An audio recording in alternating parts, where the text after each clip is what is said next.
کیا ہو جاتا ہے؟ اللہ کرے آج کا دن خیریت سے گزر جائے۔ سوال کا واضح جواب نہیں دیا۔ ارے چھوڑیں خالہ، کچھ نہیں ہوگا، خراب دودھ تھا، پھٹ گیا۔ اچھا میں چلتا ہوں، وہم مت کیجیے گا۔ دردانہ، ایسا کرو، پھٹے ہوئے دودھ میں ایک لال مرچ ڈال کر اسے ایک ابال دے دو۔ اس سے کیا ہوگا بیوی؟ جو کہتی ہوں وہ کرو، بحث کرنے کی ضرورت نہیں ہے۔ خالہ فرزانہ غصے میں تھی۔ جی بڑی بیوی، اور ہاں جا کے دیکھو، تانیہ کو اٹھاؤ، دروازہ بند ہو تو کھٹکھٹا دینا، اور کچھ کہیں تو میرا نام لے دینا، اور سن، اوپر جانے سے پہلے کچن میں جانا، دودھ میں لال مرچ ڈال کر اسے ابال کر سنک میں بہا دینا۔ سمجھ گئی نا میری بات؟ فرزانہ ان کے کمرے سے باہر نکل آئی۔ پتہ نہیں فرزانہ کو کیا ہوتا جا رہا تھا، بات بات پر وہم کرنے لگی تھی۔ کوئی چھینک دیا تو بالوں میں کنگھی الجھ گئی، کنگھا ہاتھ سے گر پڑا، دیوار پر سے بلی گزر گئی، یا کوئی گملہ ٹوٹ گیا، منی پلانٹ کا کوئی پتا زرد ہو گیا، کسی کو ہچکی آ گئی، رات کو کہیں سے مرغے کی آواز آ گئی، یا اسی طرح کی کوئی بات ہوئی اور فرزانہ اس کے پیچھے لگ جاتی۔ دودھ پھٹنا بھی بھلا کوئی وہم میں مبتلا ہونے والی بات ہے؟ دردانہ بھی ایک ہی چیز تھی، وہ ان کے سامنے تو کچھ نہیں بولتی تھی، لیکن ان کے کہنے پہ چلتی بھی نہیں تھی۔ اس وقت بھی وہ ان کی ہدایت پر کچن میں چلی گئی تھی اور دودھ بھی سنک میں بہا دیا تھا، لیکن اس میں لال مرچ نہیں ڈالی تھی۔ اوپر پہنچی تو دردانہ کو دروازہ کھٹکھٹانے کی ضرورت نہ پڑی، دروازہ کھل چکا تھا۔ تانیہ تولیے سے منہ پوچھتی ہوئی واش روم سے نکل رہی تھی۔ تانیہ اسے دیکھ کے مسکرائی۔ سلام بیوی۔ دردانہ نے اس کے ہاتھ سے تولیہ لے کر گیلری میں پھیلا دیا اور واپس آ کر بولی، بیوی، بڑی بیوی آپ کو بلا رہی ہیں۔ ہاں، مجھے آج اٹھنے میں دیر ہو گئی۔ کیا خالہ نے ناشتہ کر لیا؟ ہاں جی، ناشتہ کر لیا اور پان بھی کھا لیا۔ اب وہ پریشان ہیں کہ آپ اب تک کیوں نہیں اٹھی۔ ان کی پریشانی بھی ٹھیک ہے۔ ایک خبر یہ بھی ہے بیوی کہ دودھ پھٹ گیا۔ فرزانہ نے بڑی سنجیدگی سے بتایا۔ تو اور آ جائے گا، اس میں پریشانی والی کیا بات ہے بھلا؟ تانیہ ہنس کر بولی۔ ہائے بیوی، آپ کتنی اچھی ہیں۔ میں سمجھی نہیں تمہاری بات دردانہ۔ بڑی بیوی نیچے پریشان بیٹھی ہیں، ان کے خیال میں آج کے دن ضرور کچھ ہو کر رہے گا۔ دردانہ کا یہ جملہ تانیہ کے دماغ پر ہتھوڑے کی طرح لگا۔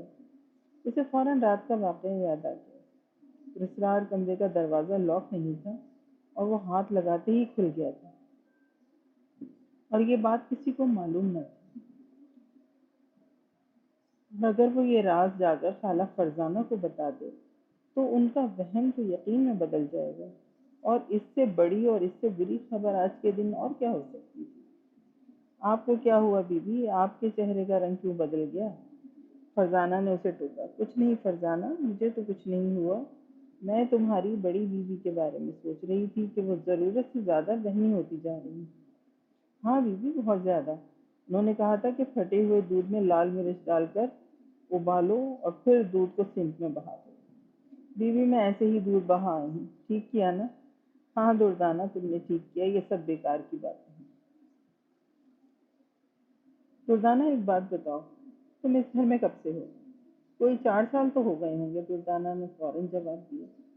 تم نے کبھی اس کمرے کو کھلا دیکھا ہے جس پر تعویذ لٹکا ہوا ہے؟ ثانیہ نے سوال کیا۔ شروع میں تو خواہش ہوئی کہ دیکھوں اس کمرے میں کیا رکھا ہے، لیکن بڑی بیوی نے اس طرح سے ڈانٹا تھا کہ اس کمرے میں کبھی جانے کی کوشش نہیں کر سکی۔ پھر بڑی بیوی نے تعویذ کی وجہ سے دروازے کی صفائی کو بھی منع کر دیا تھا، اور وہ کبھی کبھی خود ہی صفائی کر دیا کرتی ہیں دروازے کی۔ لیکن آپ کیوں پوچھ رہی ہیں؟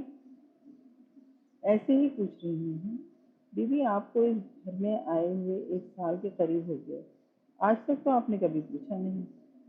میں نے ایک مرتبہ خالہ فرزانہ سے پوچھا تھا، تو انہوں نے بتایا کہ اس میں کاٹ کباڑ پڑا ہے، ایک طرح کا اسٹور ہے۔ اس تعویذ کے بارے میں انہوں نے بتایا کہ سابقہ مالک مکان نے لٹکایا ہے تاکہ گھر میں برکت رہے، اور میری طبیعت میں کچھ کھوج بھی نہیں ہے، اس لیے میں نے کبھی اس کمرے کی طرف پلٹ کر نہیں دیکھا۔ تو اب کیا ہوا؟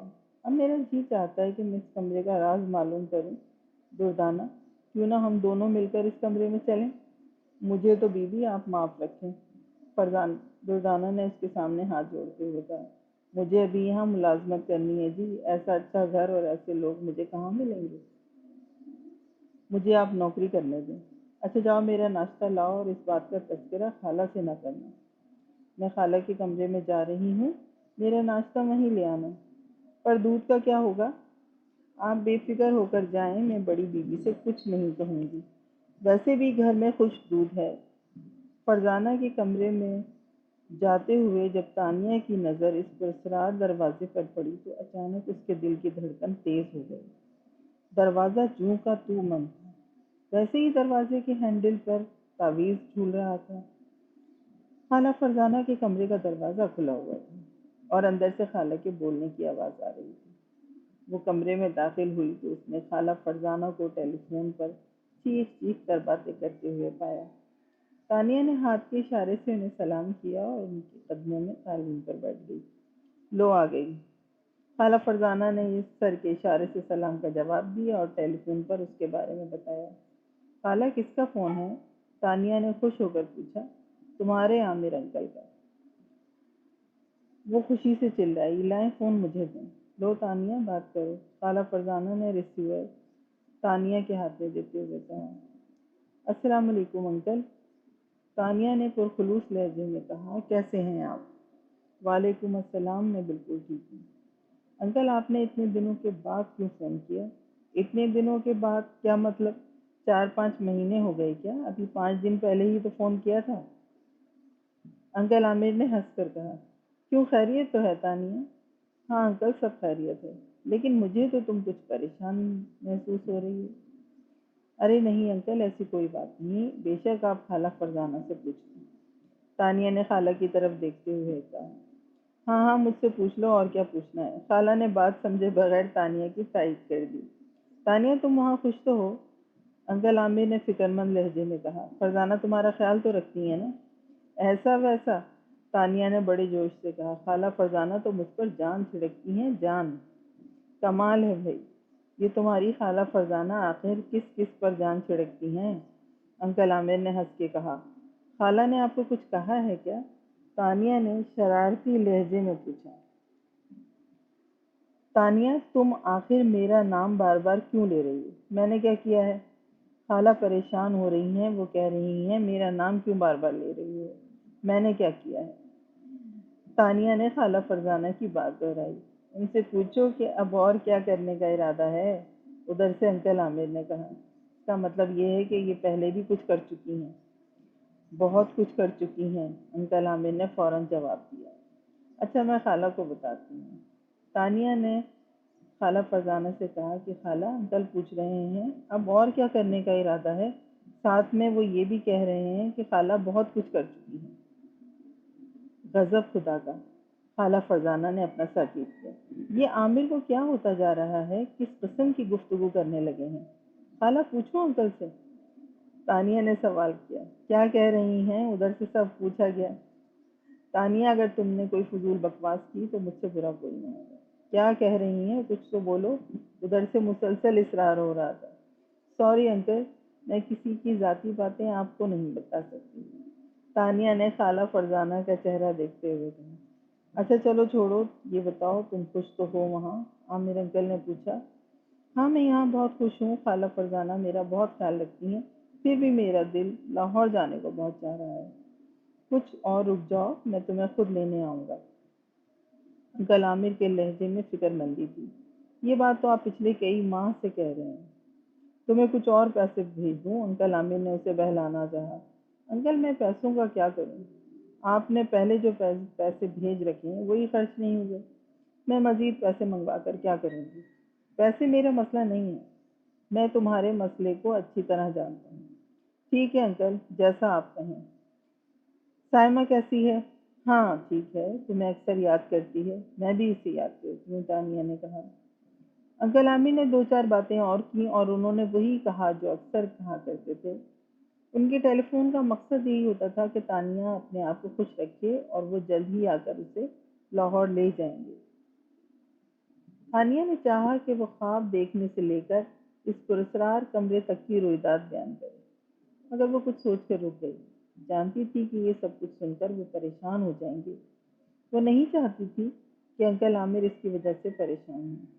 وہ اس کی وجہ سے پہلے ہی پریشان تھے اور یہ واقعات تو انہیں بوکھلا کر رکھ دیں گے۔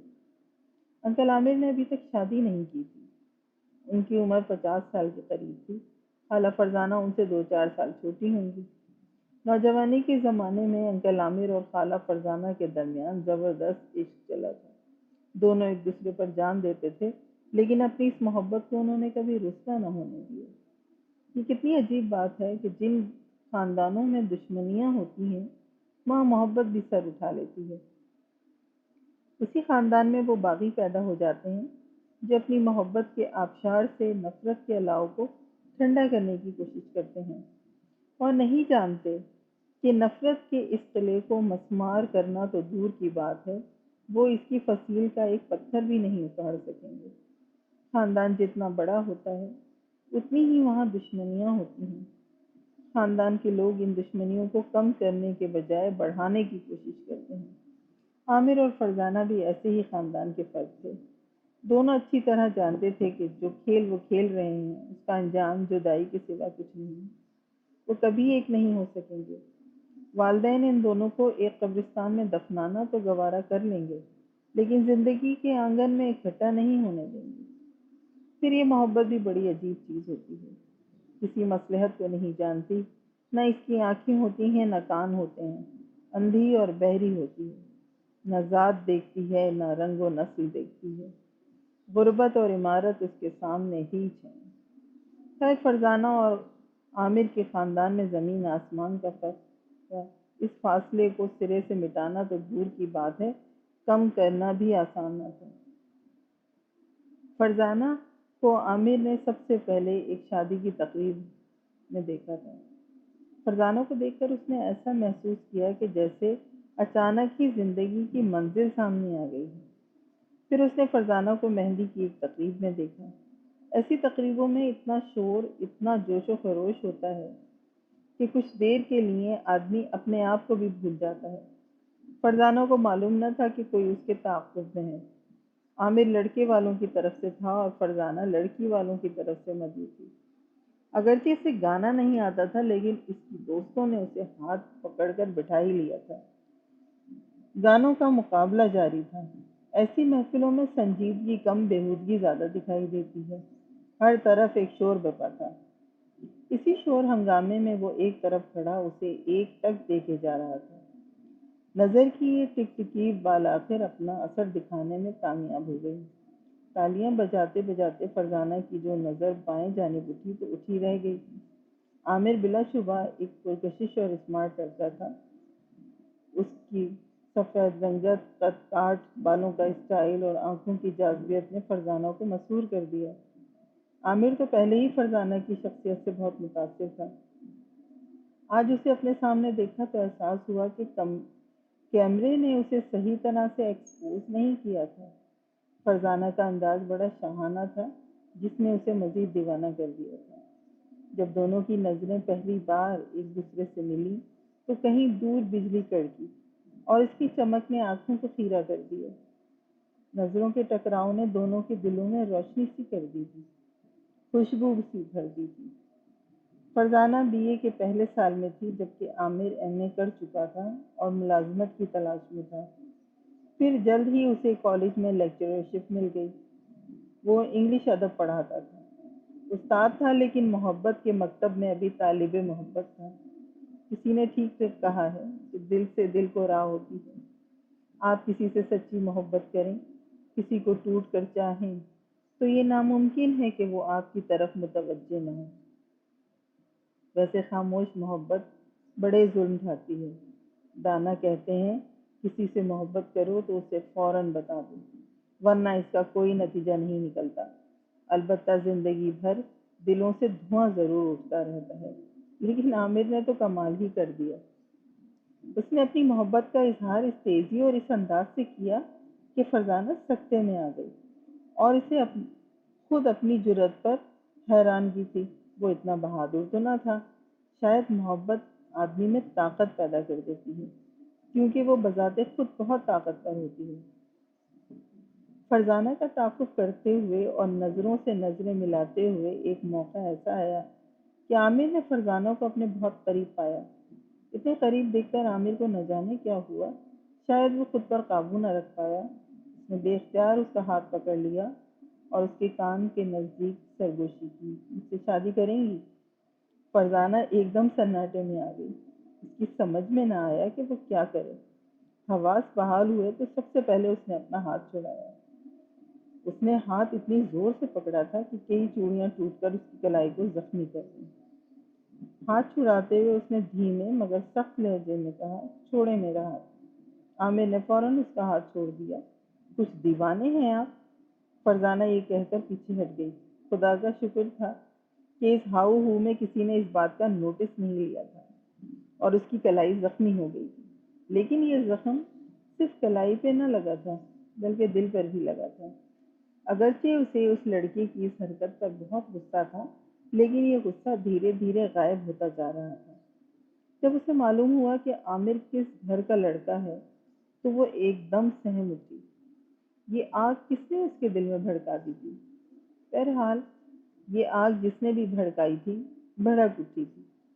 فرزانہ خود کو جلنے سے محفوظ کرنے کی ہزار تدابیر کے باوجود اپنے وجود کو آتش عشق سے نہ بچا سکی۔ عامر بھی عجیب لڑکا تھا۔ اس نے اپنی محبت کو ابتدا کے بجائے انتہا سے شروع کیا تھا۔ لوگ پہلے محبت کرتے ہیں پھر شادی کی آفر کرتے ہیں۔ اس نے پہلے شادی کی پیشکش کی اور بعد میں اقرار محبت کیا۔ کلائی زخمی ہونے کے بعد فرزانہ کو عامر جہاں کہیں نظر آیا وہ اسے دیکھتے ہی بھاگتی، چھپنے کی کوشش کرتی، لیکن یہ اس کی خام خیالی تھی۔ جوں جوں وقت گزرتا گیا توں ان دونوں کے درمیان فاصلے کم ہوتے گئے اور پھر یہ محبت عام ہونے لگی۔ دونوں اپنی محبت کو رسوائی سے بچانا چاہتے تھے، لیکن کوئی راستہ سجھائی نہیں دے رہا تھا۔ دونوں طرف کے لوگ اس محبت کو قبول کرنے کے لیے تیار نہ تھے۔ ساری کوششوں کے بعد بالآخر وہ اس نتیجے پر پہنچے کہ خفیہ شادی کر لی جائے، اس کے بعد جو ہوگا دیکھا جائے گا۔ لیکن یہ شادی بھی اس شہر میں نہیں ہو سکتی تھی، اس لیے دونوں کو اپنا شہر، اپنا گھر چھوڑنا تھا۔ فرزانہ اگرچہ اپنا گھر چھوڑنے پر راضی نہ تھی، لیکن عامر کے مجبور کرنے پر مجبوراً راضی ہو گئی تھی۔ اور جس رات فرزانہ نے اپنا گھر چھوڑنا تھا، اتفاق سے اسی شام اس کے والد نے اسے اپنے کمرے میں بلایا اور اس کا ہاتھ پکڑ کر اپنے سر پر رکھا اور کہا، فرزانہ میری قسم کھاؤ کہ تم کوئی ایسا قدم نہیں اٹھاؤ گی جس سے اس گھر کی عزت مٹی میں مل جائے۔ تب فرزانہ کو اپنی بھیگی آنکھوں سے یہ قسم کھانی پڑی اور یوں حالات نے ایک عجیب رخ اختیار کر لیا۔ فرزانہ تڑپتی رہی مگر گھر سے نہ نکل سکی۔ عامر وقت مقررہ پر گلی کے اس موڑ پر کھمبے کے نیچے پہنچ چکا تھا۔ اسے فرزانہ کا انتظار تھا مگر فرزانہ نہیں آئی۔ بارش آ گئی۔ سردی کے موسم میں وہ کئی گھنٹے اس کے انتظار میں کھڑا بارش میں بھیگتا رہا۔ جب وہ فرزانہ کی آمد سے بالکل مایوس ہو گیا تو لڑکھڑاتے قدموں سے چلتا ہوا مین روڈ پر آیا۔ صبح نزدیک تھی۔ ایک ٹیکسی روک کر وہ اس میں بیٹھ گیا اور اس میں بیٹھتے ہی بے ہوش ہو گیا۔ ٹیکسی والے نے اسے اسپتال پہنچا دیا۔ اس کے ساتھ ایک سوٹ کیس تھا، وہ اس نے اسپتال والوں کے حوالے کیا اور اپنی ٹیکسی لے کر وہاں سے نکل گیا۔ صبح صبح اتنی ہی نیکی بہت تھی۔